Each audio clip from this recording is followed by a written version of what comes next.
ሰላም ጤና ይስጥልን በመላው ዓለም የምትገኙ የተወደዳችሁ የሮሃ ቲቪ ተከታታዮች የጥር 25 2018 ዓ.ም የረፋድ ዜናዎችን ይዘንላችሁ ቀርበናል። ከሳምንት በፊት ህይወቱ ላለፈው አርቲስት ነጻነት ወርቅነህ ቤተሰቦች የድጋፍ ማሰባሰብ መርሃ ግብር ተጀምሯል። ዝርዝር አለን። በሰሜን አማራ ቀጠና ፋኖ ድል ያደረገበት ውጊያ ሲካሄድ በጎጃም ቀጠና በተደረገው ግምገማ የብልጽግናን የመከፋፈል ሴራ ማክሸፉን አሳውቋል።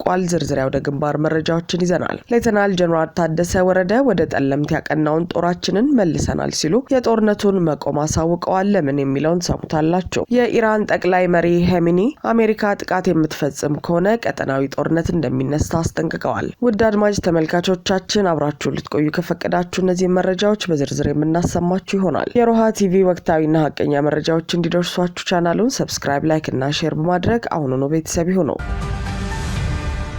ከሳምንት በፊት ህይወቱ ላለፈው አርቲስት ነጻነት ወርቅነህ ቤተሰቦች የድጋፍ ማሰባሰብ መርሃ ግብር ተጀመረ። በቅርቡ በድንገት ከዚህ ዓለም በሞት የተለየው የተወዳጁ አርቲስት ነጻነት ወርቅነህ ባለቤት ወይዘሮ ንጹህ ዘር በላይነህ ከምንጊዜም ሚዲያ አዘጋጅ ተወልደ በየነ ጋር ባደረጉት ቆይታ በደረሰባቸው መሪር ሀዘን ከጎናቸው ለቆሙ ወገኖች ሁሉ ልባዊ ምስጋናቸውን አቅርበዋል። ወይዘሮ ንጹህ ዘር ባለቤታቸውን ካጡ በኋላ ስላለው ወቅታዊ ሁኔታና ስለሚሰነዘሩ አስተያየቶች ሰፊ ማብራሪያ ሰጥተዋል። ወይዘሮ ንጹህ ዘር በባለቤታቸው ዙሪያ በተለያዩ ወገኖች ስለሚሰነዘሩ አስተያየቶችና ግምቶች ተጠይቀው ሲመልሱ ወዳጆቹና አድናቂዎቹ የሚሰጡት የተለያየ ስሜትና አስተያየት ለሱ ካላቸው ጥልቅ ፍቅርና ክብር የመነጨ እንደሆነ እረዳለሁ ብለዋል። አክለውም ማንንም አልቀየምም፣ እንደዚህ ያላችሁ ብዬ ማንንም አልወቅስም፣ አመሰግናለሁ በማለት በትዕግስት እንደሚያልፉት ገልጸዋል። ባለቤታቸውን ማጣታቸው በቤተሰቡ ላይ የፈጠረውን ከፍተኛ ክፍተት የገለጹት ወይዘሮ ንጹህ ዘር አሁን ባሉበት አስቸጋሪ ወቅት የህዝቡን ድጋፍ ጠይቀዋል።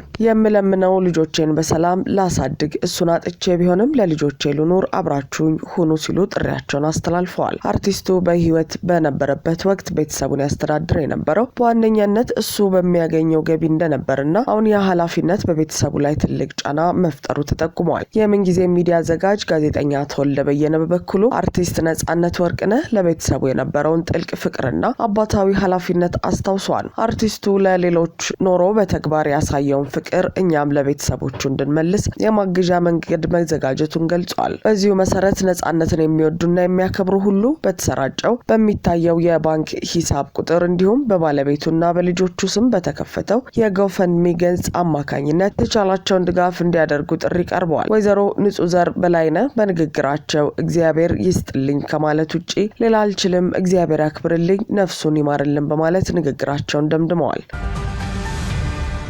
በሰሜን አማራ ቀጠና ፋኖ ድል ያደረገበት ውጊያ ሲካሄድ በጎጃም ቀጠና ደግሞ 201ኛ ኮር ባደረገው ግምገማ የብልጽግናን የመከፋፈል ሴራ ማክሸፉን አሳውቋል። በሰሜን አማራ ቀጠና ወርቅ ደቦ ከተማ በተደረገ ውጊያ ከ15 በላይ የአገዛዙ ወታደሮች ሙትና ቁስለኛ ተደርጓል። በከተማዋ አገዛዙ ጥምር ኃይል ብሎ የሚጠራቸው የመከላከያ ሰራዊት፣ የአድማ ብተናና የሚሊሻ ኃይሎች በጋራ በመሆን ጥቃቱን ለመከላከል የሞከሩ ቢሆንም ነገር ግን ከወደ ፋኖ የተሰነዘረባቸውን የጸረ መከላከልና የመልሶ ማጥቃት እርምጃን መቋቋም አቅቷቸው ከባድ የሰብአዊና ቁሳዊ ኪሳራ ተገናንበዋል። የአማራ ፋኖ ብሔራዊ ንቅናቄ ሰሜን አማራ ቀጠና በላይ ዘለቀ እዝ ዳግማዊ ቴዎድሮስ ኮር ጎንደር በጋሻው ክፍለ ጦር ስር የሚገኙት የአጥናፉ ብርጌድ ፋኖች ጥር 22 2018 ዓ.ም ከእኩለ ቀን በኋላ እስከ ምሽት ባደረጉት ተጋድሎ የአገዛዙን ጥምር ጦር አይቀጡ ቅጣት በመቅጣት ታላቅ ድል መቀዳጀታቸው ታውቋል። ውጊያው የተካሄደው በቀጠናው ወርቅ ደቦ ከተማ ውስጥ ሲሆን በዚህም ፋኖ ወደ አገዛዙ ምሽግ ተወርውሮ በመግባት የብልጽግና ወታደሮችን ሙትና ቁስለኛ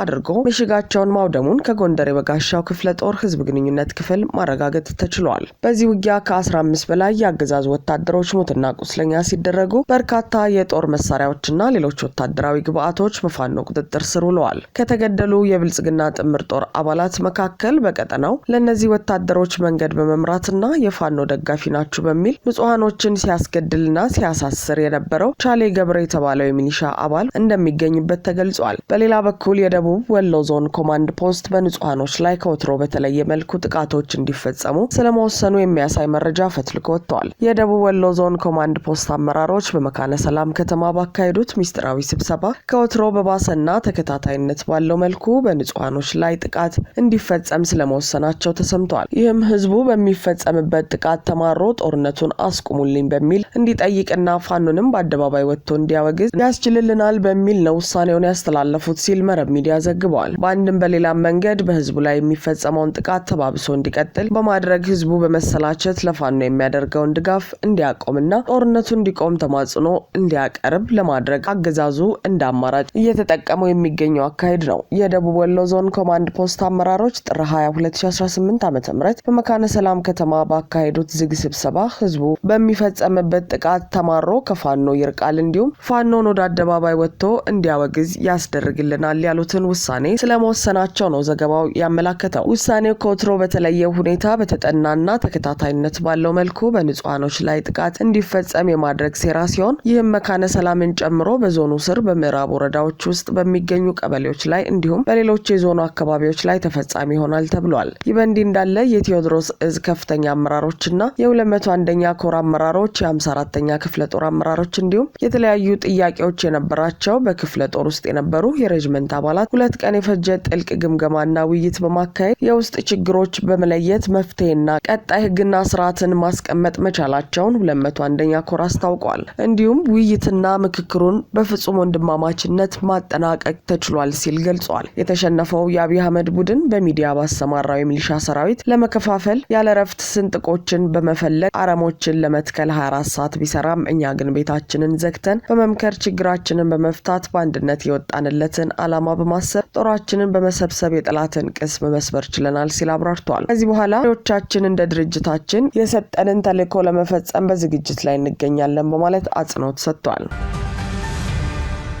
ሌተናል ጀነራል ታደሰ ወረደ ወደ ጠለምት ያቀናውን ጦራችንን መልሰናል ሲሉ የጦርነቱን መቆም አሳወቁ። የትግራይ ክልል ጊዜያዊ አስተዳደር ፕሬዝዳንቱ ታደሰ ወረደ ለትግራይ ቴሌቪዥን በወቅታዊ ሁኔታ ያተኮረ ቃለ መጠይቅ ሰጥተዋል። በቃለ መጠይቃቸውም ከቀናት በፊት የተወሰነ ኃይላችን የሀገር መከላከያ ሰራዊት ወደሚገኝበት ጠለምት እንዲገባ አድርገናል። ይህን ያደረግነው ከመከላከያ ግጭት ሳንፈጥር ወደ ግዛታችን ለመግባት ፍላጎት እንዳለን ለማስታወስ እንጂ ለመዋጋት አይደለም ብለዋል። ይህንን ማድረጋችን በፊት ማይዳጉሻ በተባለ ቦታ 4 ሰዓታት የፈጀ ውይይት ከመከላከያ ጋር አካሂደናል። ከዚህ በኋላ ያልተጠበቀ ግጭት ተከስቷል ሲሉ ገልጸዋል። ግጭቱ ተቀጣጥሎ ሙሉ ውጊያ ወደሚመስል ተቀየረ። ይህንን ተከትሎ አውሮፕላን በረራ ቆመ፣ የድሮን እንቅስቃሴ ከቅኝት ወደ ጥቃት ተሸጋገረ ሲሉ አክለዋል። ጥር 23 2018 ዓ.ም ንጋት በአድዋ ዙሪያ በሚገኘው እንትጮ ገንደብታ በተባለ አካባቢ የንግድ የሸቀጥ ዕቃዎች በጫኑ 2 አይሱዞች ላይ በተፈጸመ የድሮን ጥቃት የንጹሃን ሞት፣ የአካል ጉዳትና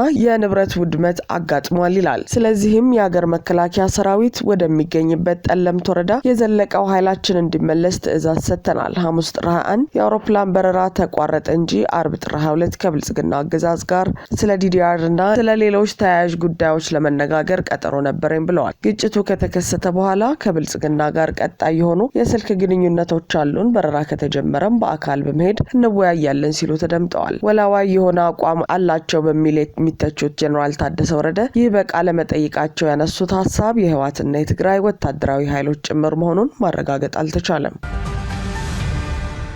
የኢራን ጠቅላይ መሪ ኻሜኒ አሜሪካ ጥቃት የምትፈጽም ከሆነ ቀጠናዊ ጦርነት እንደሚነሳ አስጠነቀቁ። በመካከለኛው ምስራቅ የሚገኘውን ኃይሏን እያጠናከረች ካለችው አሜሪካ ጋር የተፋጠጡት የኢራን ጠቅላይ መሪ አያቶላ አልኻሜኒ ዋሽንግተን ቴህራን ላይ የምትፈጽመው ማንኛውም ጥቃት ቀጠናዊ ጦርነትን እንደሚያስነሳ አስጠንቅቀዋል። ኻሜኒ አሜሪካውያኖቹ ጦርነት ከጀመሩ በዚህ ጊዜ የሚነሳው ቀጠናዊ ጦርነት እንደሚሆን ማወቅ አለባቸው ሲሉ መናገራቸውን ከሀገሪቱ መንግስት ጋር ግንኙነት ያለው ታዝኒም የዜና ወኪል ዘግቧል። የአሜሪካ ፕሬዝዳንት ዶናልድ ትራምፕ ኢራን ቁም ነገር ያለው ውይይት ላይ እንደሆነችና ይህ ውይይት ተቀባይነት ያለው ውጤት ላይ እንደሚያደርስ ተስፋ ማድረጋቸውን ገልጸው ነበር። የኢራን የውጭ ጉዳይ ሚኒስትር አባስ አራግቺ በበኩላቸው በቴህራን የኒውክሌር መርሃ ግብር ላይ ስምምነት ላይ መድረስ እንደምንችል እርግጠኛ ነኝ ሲሉ ለሲኤንኤን ተናግረዋል። ፕሬዝዳንት ትራምፕ የኢራንን ኒውክሌር የማበልጸግ ፍላጎትና ጸረ መንግስት ተቃዋሚዎች ላይ በወሰደችው በሺዎች የሚቆጠሩ ሰዎች የገደለ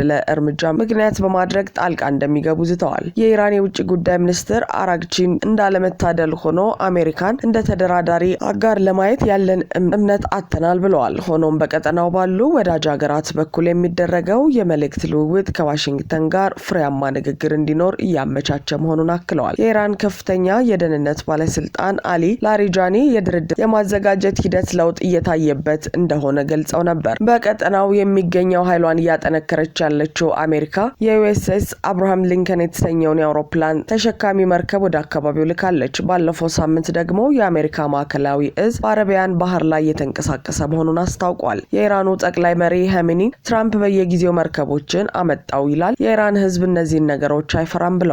ኢራን ከዓለም ወሳኝ የመርከብ መተላለፊያዎች አንዱ በሆነው ሆርሙዝ ወሽመጥ ላይ ከእሁድ ዕለት አንስቶ ለ2 ቀናት የሚቆይና ተኩስን የሚያካትት የባህር ኃይል ልምምድ ማድረግ እንደምትጀምር ሲጠበቅ ነበር። ይሁን እንጂ የዜና ወኪሉ ሮይተርስ ያነጋገራቸው አንድ የኢራን ባለስልጣን የኢራን አብዮታዊ ዘብ የባህር ኃይል እንዲህ አይነት ልምምድ የማድረግ እቅድ እንደሌለው መግለጻቸውን እሁድ ዕለት ዘግበዋል። የዓለም ገበያ ላይ ከሚቀርበው ነዳጅ ውስጥ 1/5 የሚሆነው የሚተላለፈው ኢራን በምትቆጣጠረው የሆርሙዝ ወሽመጥ በኩል ነው። ቴህራን ከዚህ ቀደም ጥቃት የሚሰነዘርባት ከሆነ ወሽመጡን እንደምትዘጋ ዝታ ነበር። አድማጭ ተመልካቾቻችን የሰዓቱ የሮሃ ቲቪ ዜናዎች የተከታተላችኋቸውን ይመስሉ ነበር። አብራችሁን ስለነበራችሁ ከልብ እናመሰግናለን። ሰላም።